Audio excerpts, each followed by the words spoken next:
Nolotra ny arahaba tompoko ia malefaka indray ny tsiko ny varatra eto Madagasikara na izany na tsy izany mety mbola ho hita taratra ny orana malefaka aty amin'ny faritry Sava sy Analanjorofo. Etsakilan'izay dia saika ho maina ny akamaroan'ny faritra maro ary mety hitoetra ny zavona ny voamaraina ho an'ny faritra anatiny. Arak'izany dia miandrandra fiakaran'ny maripana kely indray isika atao anatin'ny 3 andro ho avy indrindra ho an'ny afovoantany mety ho tafiakatra hatramin'ny 4 degré mihitsy ny maripana ambony indrindra ho an'ny faritra anatiny. Raha amin'izao avanim-potoana toy izao dia azo lazaina ho mafana ihany zany amin'ny ankapobeny. Mivinany toetra ny androntsika raha ampitso maraina raha jerena amin'ny antsipriany dia andrahona mety arahana orana malefaka ny voamaraina ny any amin'ny morotsiraka Sava, Analanjorofo ary Toamasina.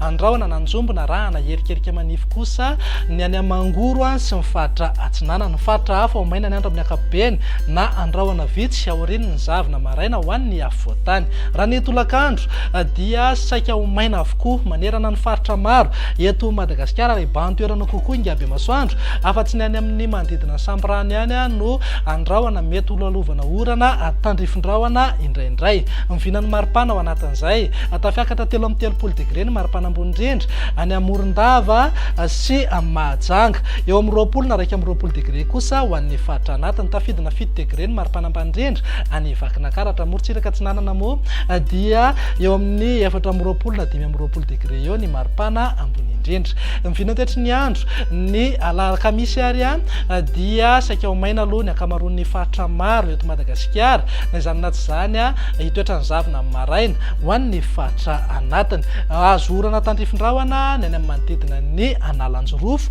ary andrahona na andrahona mitsitokotoko ny any Atsimo Atsinanana, Fitovinany ary Vatovavy. Mivinany maripana ao anatin'izay dia eo amin'ny 30 ka hatramin'ny 2 degré ny maripana ambony indrindra any amin'ny ilany andrefana sy ny faritra avaratra andrefana.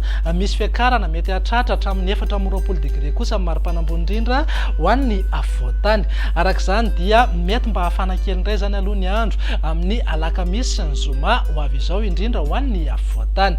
Mivinany toetra ny andro ny zoma ary no amaranantsika azy dia mety azo orana tandrifin-drahona ny aty Antala, Analanjorofo mety hipakatra ny Toamasina.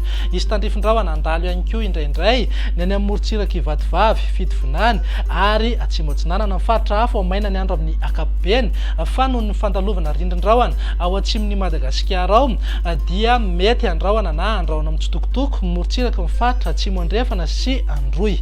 Raha ny vinan'ny maripana dia mananika hatrany amin'ny 2 degré hatrany maripana ambony indrindra any amin'ny Antsohihy sy Mahajanga. Eo amin'ny 3 na 4 degré kosa ho an'ny afovoantany. Maripana ambany indrindra eo amin'ny 9 degré any Vakinankaratra, 7 degré kosa ho any Analamanga sy Matsiatra ambony. Ny maraina sy ny alina aloha zany dia mbola angatsika ihany amin'ny ankapobeny fa hisy fiakarany kosa amin'ny maripana rehefa atoandro. Ny any morotsiraka Atsinanana dia eo amin'ny 4 ka hatramin'ny 9 degré ny maripana ambony indrindra. Izay ny mahakasika ny toetry ny andro fa araka ny efa mahazatra anao rehefa talata toy izao dia indro atolotra anao indray ny tamin'ny fahalotondrivotra teto Antananarivo sy ny manodidina. Ambany amin'ny ankapobeny ny tamin'ny fahalotondrivotra amin'izao fiandohan'ny herinandro izao. Raha tazantsika amin'ny Kisary dia saika ambany fetrany OMS avokoa ny rehetra voaray. Raha ny mandrafitra ny toetry ny andro ao anatin'ny 3 andro avy ny jerena dia vinavinaina hijanona ao ambany hatrany amin'ny ankapobeny ny tamin'ny fahalotondrivotra eto Antananarivo sy ny manodidina. Dia izay indray vinan'ny toetry ny androntsika atao anatin'ny 3 andro avy manome fotoananao ho amin'ny manaraka indray. Veloma tompoko.